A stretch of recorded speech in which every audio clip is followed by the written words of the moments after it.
Finally, October's visa bulletin lets many employment-based applicants file earlier under Table B, and EB-1A is reopening after hitting a cap last month. If you're an EB-2 NIW applicant and already in the US, this month can unlock work authorization and the ability to stay put while your green card number catches up. If you're new here, I'm Sylwia Gorajek, the founder of America Unlocked, the all-in-one platform empowering top international talent to self-petition for a self-sponsored visa. I started it after my own exhausting journey and having observed hundreds of others petition for EB-1A, EB-2 NIW, and O1 with lawyers or on their own. I am not a lawyer. Rather, I'm someone who is independent in this game and has built a platform that puts the petitioner's interest first.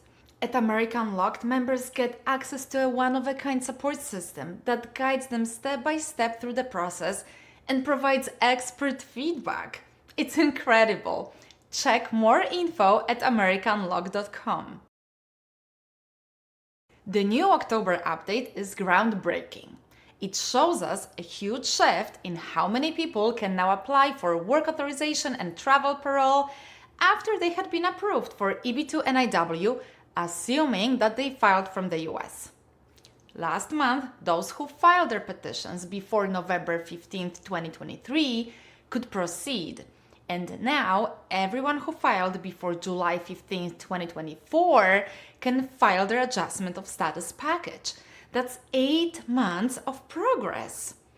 They still need Table A to become current for the green card issuance, but early filing gives stability and time to wait. Adjustment of status approval allows for work authorization and travel parole applications. So these are the most important aspects to live here while waiting for the physical green card. Now let me back up and explain what the visa bulletin is. It's the monthly schedule that controls when you can file and when you can be approved for a green card in each category. Think of it as the official calendar for the immigration queue. It's the roadmap for employment-based and family-based green card timing. For employment-based categories like EB-1 and EB-2, it tells us who can file and who can actually receive a green card number. What matters here are Table A and Table B.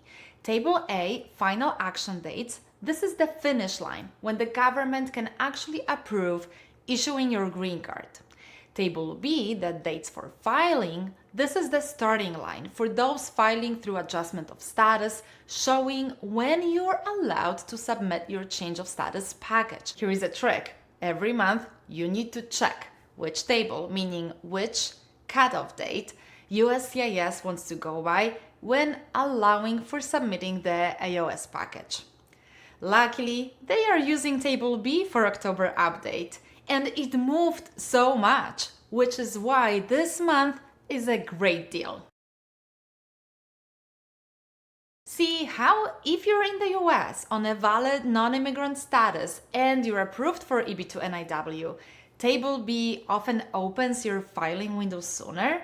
You can file now, lock in your place, get work authorization, keep your job, and wait more comfortably for Table A to reach you. The green card issuance still depends on Table A, but the quality of life difference after filing can be huge. Keep this in mind if you haven't applied for any visa yet, because that's an important strategy step.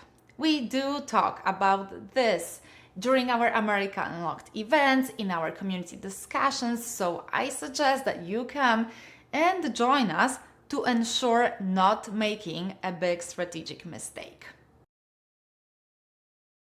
Now, last month, EB-1, which includes EB-1A, hit the annual cap.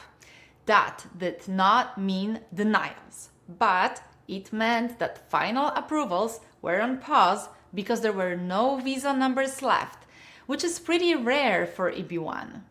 October is the fiscal year reset, so EB-1A is back in play. We don't have any backlog, luckily, but this means that EB-1 got popular among strong profiles, and many of them got approved last fiscal year.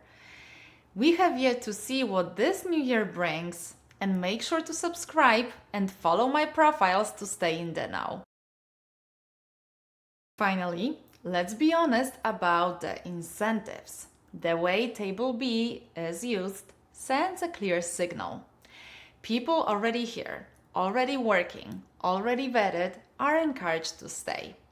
This keeps employers staffed, minimizes disruption, and aligns with the practical jobs-first approach. This is not a formal policy preference, but the effect is the same. Adjustment of status filers get a meaningful head start. If you want help in navigating the self-sponsored journey, that's exactly what you can finally get thanks to America Unlocked. Clear steps, year-round support, attorney-informed guidance, and much vested community so that you're not guessing on dates and documents. Check the link below to see if this fits your needs and join us. Alright, if this video helped, like for more content like this, subscribe for all the news and know-how, and drop your questions below. See you soon!